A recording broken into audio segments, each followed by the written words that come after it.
यहाँ जब 15 अगस्त और 26 जनवरी का जश्न होता था तो पाकिस्तान की तरफ से हजारों लोग देखने के लिए आते थे, लेकिन अगर आप देखेंगे तो जब बीएसएफ का बैंड यहाँ है, 25,000 लोग यहाँ हैं, उस वक्त पाकिस्तान की तरफ कुछ सैकड़ों लोग आए हैं। इतना बड़ा स्टेडियम नुमा बनाया है। जो पहले भारत का रंग देखने आते थे, भारत का ढंग देखने आते थे, आज ऑपरेशन सिंदूर के बाद उनके हौसले इतने डाउन हैं कि भारत की ताकत पराक्रम को उन्होंने घर बैठे देखा है।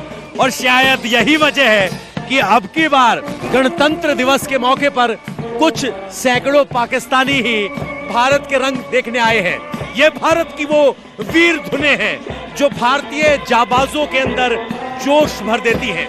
जोश ऐसा कि सामने से आती हुई गोलियां आपके निश्चय को नहीं तोड़ सकती, सामने से आ रही चुनौती को आप ध्वस्त कर देते हैं, क्योंकि उन्हें पता है कि 140 करोड़ भारतीयों को वर्दी में खड़े इस भारत के जवान पर भरोसा है, इस भारत के जवान की सत्यनिष्ठा पर भरोसा है।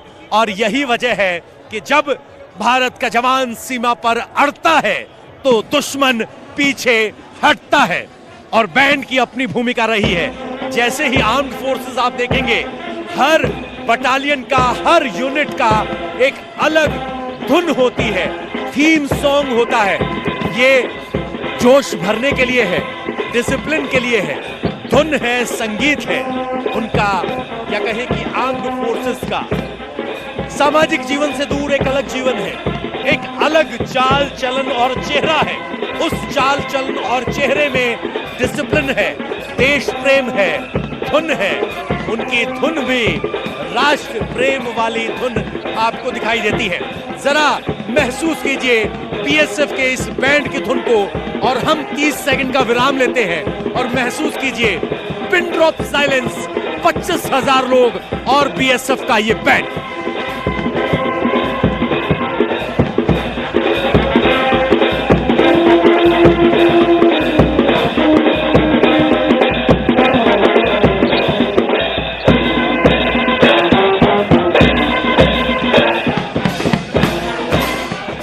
जब से सेनाओं का कॉन्सेप्ट आया, उसमें बैंड की एक विशेष भूमिका रही है।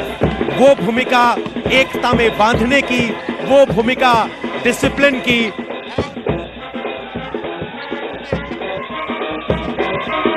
जोश और जुनून को आगे बढ़ाने की भी।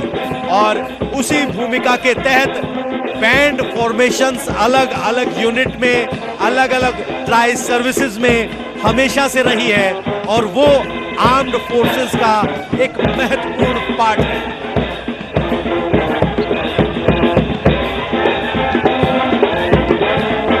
गणतंत्र दिवस वो मौका होता है जहां हम अपनी सेनाओं को, भारतीय सेना, भारतीय थल सेना, वायु सेना, पैरामिलिट्री फोर्सेस, इंडियन नेवी, उनके अलग अलग परंपराओं और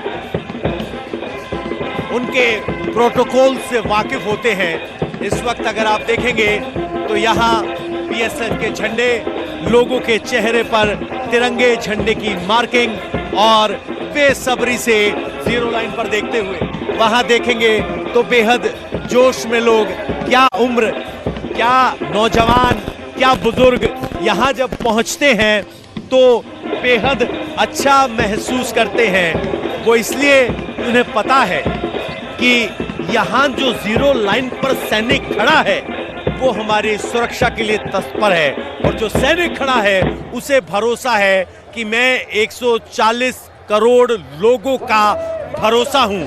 और ये म्यूचुअल ट्रस्ट अपने आप में शानदार। और यहाँ वंदे मातरम की धुन के बाद अब यहाँ मार्च करते हुए बीएसएफ का बैंड आगे बढ़ चुका है। और एक दिलचस्प बात मैं आपको बता दूं, अगर आप सामने देखेंगे तो आपको वहां अशोक स्तंभ दिखाई देगा।